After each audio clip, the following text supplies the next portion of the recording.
هذه الأوقات عزيزي المشاهد، لأول مرة في تاريخ القناة هنعيد بناء نادي ساوثهامبتون اللي بالمناسبة هو المركز العشرين دلوقتي في الدوري الإنجليزي، أقل مركز في الدوري الإنجليزي لحد دلوقتي. معانا 5 مواسم نجيب فيهم دوري أبطال أوروبا والدوري الإنجليزي.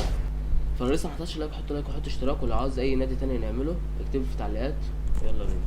فدلوقتي فتحنا اللعبة يا جدعان، معانا ميزانية 64 مليون. الميزانية دي جامدة أوي، 64 مليون لفريق تعبان بالدرجة ديت مش هيبقى وحش. فده تشكيلة معانا، اللعبة كلها ميتة، 77 79 مفيش لاعب معدي 80. انا دخلت حطيت مدربين عشان اللعبة تتطور بسرعة يا جدعان، المدربين هيفيدوا اللعيبة يعني يتطوروا بسرعة وكده. دلوقتي يا جدعان هخش اتخلص من اللعبة الكبيرة كلها، اي لاعب كبير هضيفه على قائمة انتقالات الحراس ده 31 سنة 31 سنة، والكلام ده كله مش هينفع معانا خالص. يعني انت عاوز تشكيلة جامدة، اصلا اهم حاجة عندك العناصر الصغيرة. ده لعيبة كتير اوي برضك، العقد بتاعي انتهى بعد 12 شهر، فخلصت العقود وجاي لكام لاعب كده انتقالات. جالي اللاعب ده عرض من تشيلسي 18 مليون، اتباع اللاعب 18 مليون حلو. واللاعب ده برضه جاي له عرض 17 مليون، هنجرب. ما قبلش. شيل حارس جامد قوي يا جدعان، دافيد رايا من ارسنال، ده هيفيدنا في الخمس مواسم، لان دافيد رايا عنده 28 سنه. اديله 38 مليون هيقبل. عاوز شرط 7 عند الباقي، يلا يا عم مش مشكله، دافيد رايا حلو يعني هيفيدنا يعني.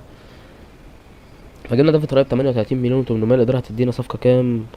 ادتنا صفقه ايه؟ لان الموسم الاول يا جدعان خسرانين ماتش قصاد السيتي وكسبانين 3 ماتشات، وهالاند هداف الدوري، وبعده مارتينيلي وسون وصلاح متعادلين مع بعض ب20 هدف. حتى عندنا في عندنا كونيا كونيا جايب 8 جايب 20 جون برضك، متعادل مع صلاح واللعبه ده. ترتيبنا بقى في الدوري كام؟ ال 12. احنا كده مش داخلين دوري ابطال كده، اول موسم ضاع علينا يا جدعان. طب امارات برضك الكاس ما عملناش في حاجه. الموسم التاني يا جدعان تشكيلتنا جرين ووت 83 والكلام ده كله، ودافيد رايت اتطور ل 85، واللعيبه يعني التشكيله اتحسنت. اقول لك معانا 73 مليون دولار يا جدعان، هيعملوا صفقات كتير قوي. 73 مليون جامدين. قدامنا هويلاند وقدامنا اندريك، انا بصراحه شايف اندريك مناسب عن هويلاند. تعالى بينا نجيب اندريك احسن، اندريك مناسب عن هويلاند كتير، واندريك كمان 18 سنه هيتطور. 47 مليون شرط 6 عند الباقي، مش خساره في اندريك. اندريك دلوقتي انضم للتشكيله يا جدعان، وعندنا جاي عرض المهاجم بتاعنا، ما مش هنبيعه. والمدافع برضه ده يا جدعان كنا شاريينه وعمل اداء حلو واتطور بقى 81 وعنده 23 سنه، يعني لسه في قابليه ان هو يتطور اوي. كريم اديمي 39 مليون هديله 43، يلا قبلوا العرض.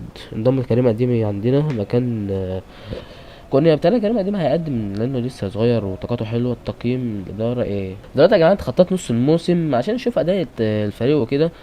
احنا المركز التاسع 28 نقطة. الأولاني مين؟ الأولاني مانشستر سيتي ب47. يعني كده الدوري هنا الموسم يا جدعان بيتعادل بيتعادل ضد بيرس، وكسبنا مانشستر سيتي وكسبنا مانشستر يونايتد. لا نتائج حلوة. احنا المركز احنا المركز الرابع يا جدعان، صعدنا دوري الأبطال. معانا 70 نقطة، واللي تحتها 68، على فرق نقطتين كان عليهم يصعدوا مكاننا. بس احنا دلوقتي يا جدعان في دوري الأبطال خلاص رسمي. هداف الدوري هالاند ب33 جون بتهيألي. عندنا كلام قديم برضك من ضمن الهدافين، وصلاح المركز التاني. دي شكل التشكيله دلوقتي يا جدعان. جرينوود باصل 88، اديمي 84، اندريك 82. اللعبه بتتطور جامد قوي يا جدعان. ورايا 86. لا اللعبه اتطورت اهو. الموسم التالت يا جدعان، الموسم ده بقى احنا دخلنا دوري الابطال، يعني المفروض حاجه تانية خالص. كريم قديم والجماعه بيلعبوا مع المنتخب. معانا 149 مليون لصفقات الانتقال، ميزانية جامدة. انا بصراحة يا جدعان عيني على لاعب هو فيتينيا ده يا جدعان هيظبط لنا خط النص جامد. وهو ما تنساش اللي هو 89 ريت، يعني هيلعب معانا الموسم ممكن يوصل 90 و92 كمان، لانه لسه عنده 26 سنة. فيتينيا طالبين 95 مليون فما اعلى، طالبين 96. يلا يا عم اقبل، مش خسارة فيه، احنا كده كده معانا الفلوس، بس مش هنجيب كده صفقة غيره. ففيتينيا يا جدعان ضم، والجماهير بالسقاف لهوت وتسلم عليه، والدنيا حلوة. فعندنا ماتش ضد ارسنال تاني، وحطيت فيتينيا في التشكيلة، يا ترى اللي هيحصل. 2-1 ماشي. ارسنال تقيل برضك يا جماعه مهما كان. جيت ماتش ضد استون فيلا في الدوري الانجليزي، كسبنا 1-0 بهدف من اندريك. صراحه يا جدعان الدفاع برضك ما كانش احسن حاجه، فانا قلت اجيب صفقه للدفاع ب 19 مليون. 76 ريت مش وحش، بس يظبط في الدفاع شويه. وبرضك يعني وقعت على رايت باك 25 سنه بس، ريت مش ظاهر، بس انا هجيبه برضك. وبرضك المدافع باتشيو من باريس، احنا جبنا فيتينا بقى نجيب باتشيو.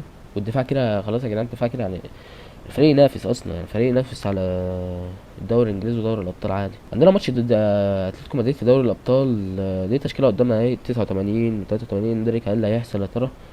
كسبنا اتلتيكو مدريد 2-0، وانا مش فاجئ عشان التشكيله بقت جامده، فطبيعي تكسب عادي. نهاية الموسم يا جدعان، لسه 3 ماتشات في الموسم واحنا في نهائي دوري الابطال ضد مين؟ ضد تشيلسي، وكاسبين باريس سان جيرمان 6-0، وكاسبين باير وكاسبين ليفربول، وباريس كانت كسبانه في الذهاب. احنا عملنا اداء بصراحه يعني. فانا هتخطى الماتشات لحد ماتش تشيلسي دي لدوري الابطال. وما تنساش ان احنا كنا جبنا الدوري الانجليزي في الموسم لا ما جبناش الدوري الانجليزي في الموسم جبنا الدوري الانجليزي الموسم ده يا جدعان برضك. يعني لو كنا دوري الابطال دلوقتي قعدنا بناء مسيره موت. دلوقتي يا جدعان وصلنا ضربات الجزاء. انا لعبت الماتش بس الماتش كان رخم بصراحه فما حبيتش اعرضه. ضربات الجزاء، كريم اديمي اول واحد يلعب، ترى يحطها ولا لا؟ جون. ماشي، صدت الحمد لله. يلا اندرك اندرك اندرك جون. صدت برضك الحمد لله. يلا يلا اللي بعده اللي بعده يلا جون. لو ضيعوها واحنا جبنا جون كسبنا. يا اسطى كنت صوت يا اسطى رايح، بس انا ما فكرتش. يلا يلا لو دي اجت كسبنا، لو هي كسبنا. صدها، جابوا جون يا جدعان. طب لو جبنا دي كسبنا برضك. طب لو صدناها كسبنا. اجت جون. لعب ضربة لضربة جون، احنا جبنا جون.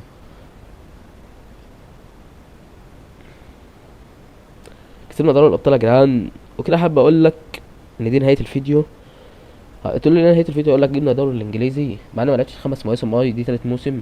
فجبنا الدوري الانجليزي وجبنا دوري الابطال، فخلاص ما عادش عايزين الموسم التاني ولا الرابع ولا الخامس في حاجه. ودلوقتي يا جدعان اللعيبه بتحتفل بدوري الابطال. دي المدافع اللي احنا كنا جايبينه يا جدعان هو اللي هيشيل اللقب اهوت. يلا يلا. بس لو حابب